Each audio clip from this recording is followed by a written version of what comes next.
She's Australia's queen of toxic positivity, and he's a very sad boy, drowning in self-deprecating negativity. Can they become one of Australia's greatest love stories? Hi, my name's Chi, and if you hear a thunderstorm in the background, it's just my Chihuahua Xena snoring. I've been doing a little recap series on maths, not maths, Married at First Sight Australia. And today we're discussing the wedding of Lucinda and Timothy. First, we'll find out a little bit about Timothy and Lucinda. Then we're going to discuss the wedding day. Then we're going to check up on the couple as they wake up from the world's weirdest hookup and go on their honeymoon. So I'm going to chew on some vowels. You bitches will never understand how good it is to be Australian and say the word no. And see if opposites really do attract. Lucinda is the main character. She really gets a lot of camera time. She also has the most incredible speaking voice. So cut the crap, cut the drama, cut the bullshit stories and passionings of yesteryear and come back to your truth. Lucinda is a spiritual gal. I'm on my way to a party, a tripedalic party out in the hills.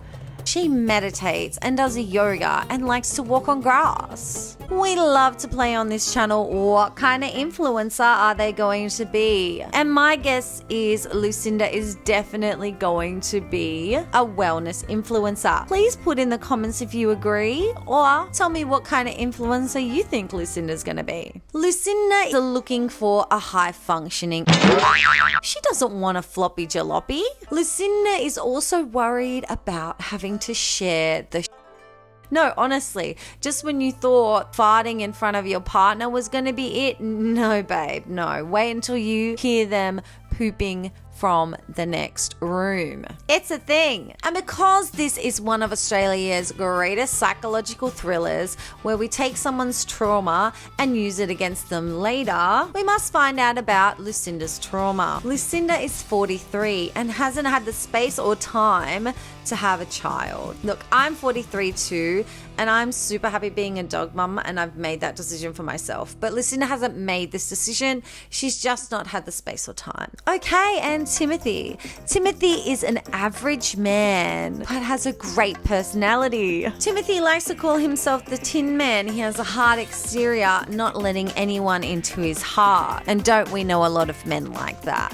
Timothy is extremely self-deprecating and quite nonchalant about life. Yeah, the complete opposite to Lucinda. It's a match. Timothy just wants a woman with a good heart and a woman that doesn't hate him. Seems easy enough, but the one thing Timothy does not want is to date someone who meditates. It's a match. Timothy's trauma is actually very sad. 6 weeks before the filming of the wedding, his father passed away. And previously, Timothy also lost his mother and his brother in the same year. Okay, moving on from that. So you have someone that suffers from a chronic toxic positivity and someone who is extremely self-deprecating. It's a match. Okay, rolling on to the wedding, we find Lucinda in the limo on the way to the venue, and she's giving full Sarah from Team America. She's trying to cosmically connect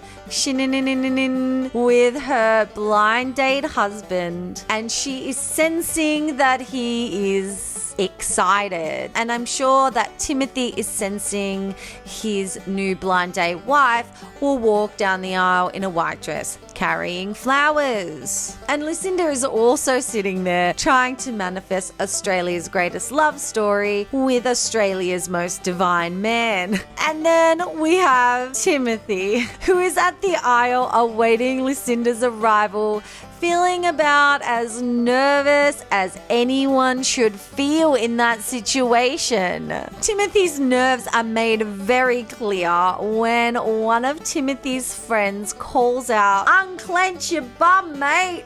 It's actually great advice. We all need a friend like that. And Lucinda arrives at the venue looking like an absolute goddess with her beautiful flower crown and her I'm a hippie dippy from Byron Bay lace wedding dress. But unfortunately, as she walks down the aisle in this look, it's a dead giveaway to Timothy that she is most definitely a meditator from Byron Bay. And then this is indeed confirmed to Timothy when one of Lucinda's friends gets up and performs a smoke ceremony using a whole chicken wing. Not a frozen chicken wing, no. A chicken wing with feathers on it. Like, Timothy has questions, I have questions. Look, I am also a spiritual white person, but there is just something about most spiritual white people that is just so cringe. And that's all I'm going to say about that. Look, only time will tell if this smoke ceremony is going to bind our happy couple in love. What we can be sure that the smoke ceremony did, though, was bring some torrential rain to the wedding day. So we have Lucinda and Timothy, the wedding guests, and the crew running for shelter. And of course, Lucinda can't have it any other way.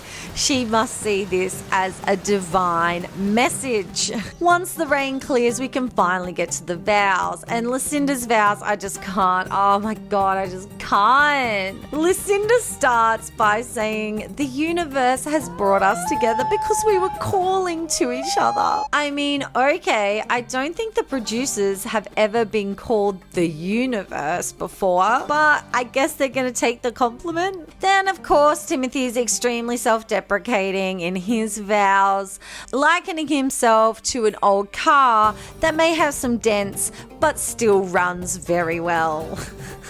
Is that the high functioning we're looking for? Now, if Timothy has not experienced enough trauma with the Byron Bay hippie walking down the aisle, the smoke ceremony, the whole chicken wing, he now has to face the photos. And this has got Timothy feeling extremely awkward. He is trying to kiss and pretend to be super happy with someone that he only just met moments ago in front of a group of about 20 people. Just too much for Timothy to bear. And of course, our queen of toxic positivity is too busy digging for the divine to realize how Timothy is feeling. She's convinced herself that everything's going great and is just spending the time trying to take in Timothy's quintessence. And then Timothy's anxiety is not helped when he steps into the reception and is cornered by smoke ceremony lady who asks Timothy, "Do you like birds?" "Yeah, I got a tat on my back." "Oh, so you would take the wing off of a dead bird." "Well, look, I have a crow in my freezer right now. Maybe you can start there." Lady! Now let's get to the next morning after the world's weirdest hookup. Lucinda is still, of course, digging for the divine. Timothy is just wondering why the hell he signed up for this. But we're not going to spend any time on it because they need to go on a honeymoon. On the honeymoon, our couple are presented with the honeymoon box. The honeymoon box asks the couples to answer a series of loaded questions for what? Drama and entertainment. And Timothy's answer to one of these questions is definitely going to say a lot. The couple ask each other, "Are you sexually attracted to me?" And Lucinda gives some kind of positive word salad ending with a yes. And Timothy says no. How embarrassing for poor Lucinda. But don't worry, he reckons that his sexual attraction might grow for Lucinda. And I guess that Lucinda's going to have to spend the rest of the honeymoon manifesting Timothy's sexual attraction. And this is the first chapter of the great love story of Lucinda and Timothy. Thank you so much for watching. I have been Chi Chi. Please go ahead, like and subscribe. Bye. See you later, mate.